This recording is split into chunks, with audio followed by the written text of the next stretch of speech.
jab right here. Your jab right here. Yeah.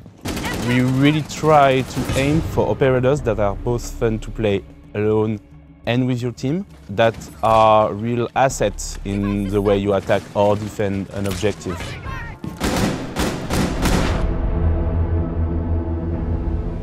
Nomad comes from this wealthy Moroccan family.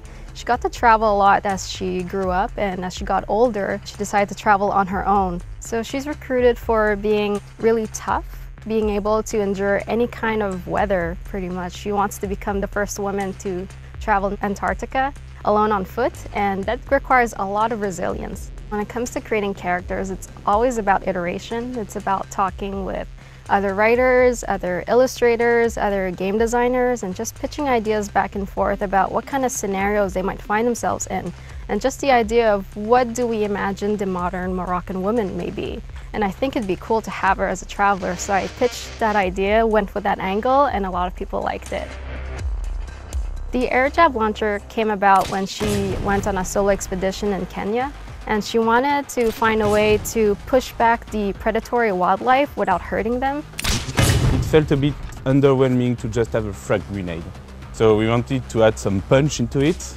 So basically pushing people back was really like the obvious thing to add to the gadget to make it really useful and cool at the same time.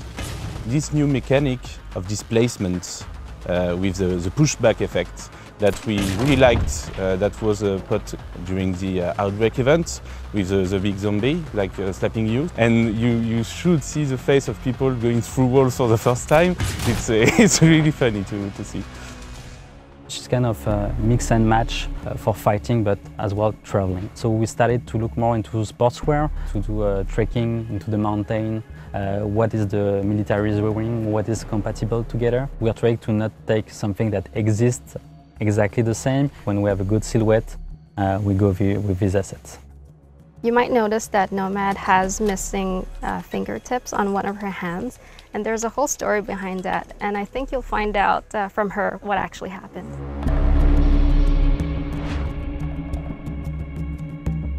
You know, this guy is the commander. Even if he's an old character, it's one of the older operators, you don't want to mess around with this character.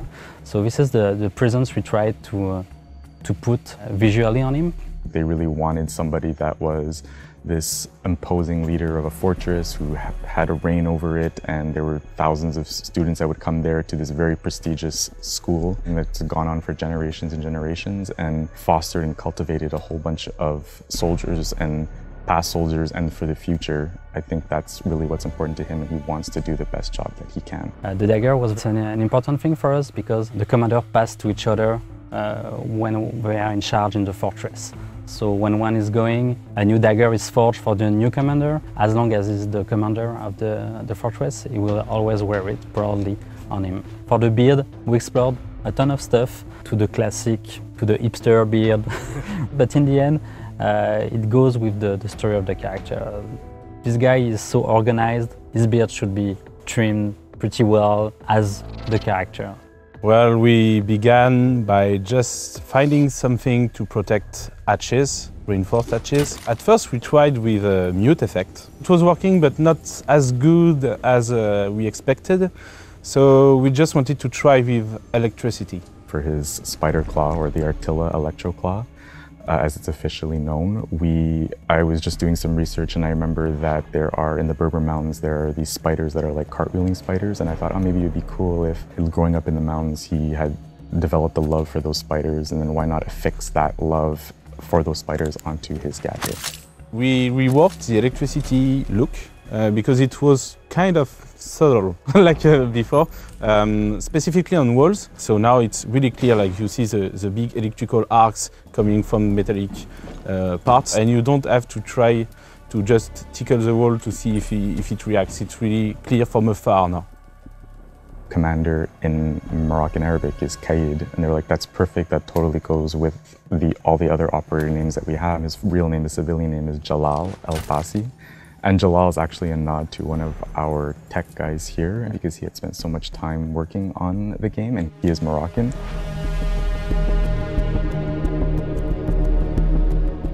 It's funny that a game named Siege hasn't had a castle or any sort of fortress until now. But with Commander Caid's family Casbah, it finally fills that hole in our lineup. We really wanted to bring the rainbow world and lore to life in a new way that hadn't been done before. And a lot of times our maps, while they have a story standpoint, it doesn't feel as connected, especially to the operators.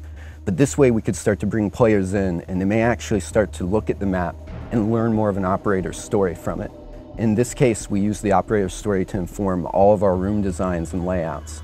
There's a museum for Commander Caid's family, in which all the daggers of previous commanders are there. For this fortress, in fact, at the beginning, I started to look to the classic Morocco because we always want the player to have this feeling of traveling, going somewhere never been before in the game. It's more a feeling when you go to a specific place, like the dust, the sand.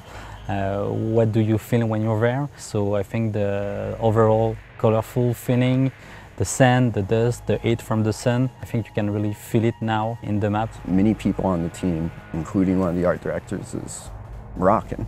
And they were able to, as I designed and worked, just lend real day-to-day, on-the-ground insight to like how these structures work and why people are living in them or doing these certain things.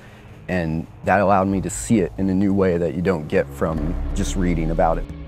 We began to really make the map feel different. We actually started all the map conceptual prototypes and layouts from real-world Casbah architectural plans.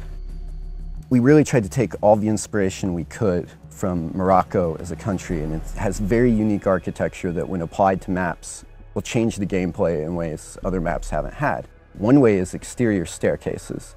Even on their Casbahs and in the map Fortress, there are many exterior stairs that it gives attackers new and unparalleled opportunity to get onto the roof and project power downwards. And this is going to be an interesting situation defenders are going to have to cope with. As opposed to other traditional maps, the rooftop space is used as a living space. It's a very cool, natural place to relax. So the rooftop, as opposed to previous maps that's usually deader space because no one's on the roof, now is much more open and presents more opportunities than maps previously because it's someplace that people live. I built over 30 maps, honestly, for Morocco to try to finally get this one right, because you never know, what if we change this aspect of the Casbah? What if we include one less tower? How does it change this? We're always working through that iterative until we finally lock down on one that everyone can agree represents the new map the best and plays the best. With Wind Bastion, instead of just checking the meta, just trying now to reinforce it and to add more options around it, but in a really different flavor. That's what we were aiming at.